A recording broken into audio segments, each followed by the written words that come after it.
আসসালামু আলাইকুম। আবৃত্তি করছি স্বরচিত কবিতা এ কেমন জ্বালা। ছোট হয়ে জন্ম নিয়ে বেড়ে গেল জ্বালা, মা বাবা যেমন তেমন ভালোবাসে খালা। বাবা বলে দাউটা আনো মা লবণের কৌটা, ছোট বোনটা কেঁদে কেঁদে ভাসিয়ে দেয় ঘরটা।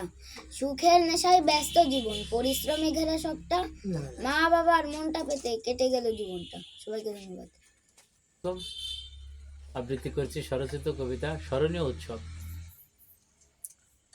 20 জানুয়ারি 25 সালে পিঠা উৎসব দেখতে কজন আমাদা কলেজে যাই। জ্ঞান জগতের মহাসাগর দেখতে পেলাম তাই। আগে থেকে শুনতে পেলাম পিঠা উৎসব আছে, পিঠা খেয়ে লুটবো মজা, আনন্দ নেব পাছে। মনে মনে ভেবে নিলাম পিঠা খাবো ভাই, মোদের বন্ধু ফরাদ খানকে বলো কোথায় পাই। হরেক রকম পিঠা পায়ে পিঠা খাওয়ার লোভে কারো নেই তো চোখে ঘুম। মনে মনে ফোন দিয়ে নিলাম পিঠা খাবো ফাও, দোকানদারকে বললাম একটা তালিকা আমায় দাও। কুল পিঠা সকাল বিকাল, মাছ পিঠা রাতে, গোলাপ পিঠা যেমন তেমন ইলিশ পিঠার সাথে। সতীন পিঠা, জামাই পিঠা, আপেল পিঠা ভাই, হৃদয়হরণ পিঠা যেন একটু খেয়ে যায়। ঝিনুক পিঠা, তক্তি পিঠা, পান্তা পিঠাও আছে, রসে ভেজা সুজি পিঠা থাকে যেন পাছে। পাটিসাপটা, পুলি পিঠা, চিংড়ি পিঠার সাজে, মিষ্টি কুমড়া পিঠা যেন থাকে হৃদয় মাঝে।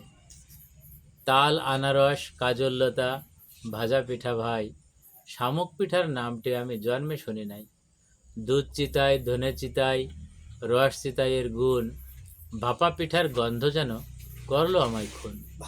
এই জগতে হালালভাবে যত পিঠা হয়, সেসব পিঠা খেতে আমার লাগে না কোনো ভয়।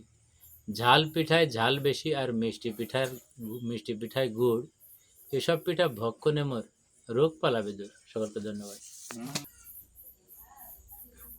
সোনাবরণ প্রিয়া আমার, রূপালী তার মায়া, নীল শাড়িটা পরলে তুমি অন্তরে পড়ে ছায়া। সাজের বেলা প্রিয়া তুমি আসতে যদি ঘাটে, এখান থেকে হারিয়ে যেতাম পদ্ম ফুলের মাঠে।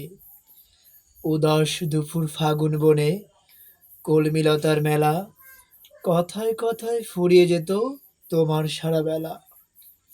নূপুর পালা আলতা পায়ে লাগত মাটির ঘ্রাণ, দক্ষিণা হয় খুলতো খোপা, গাইতো ভ্রমর গান।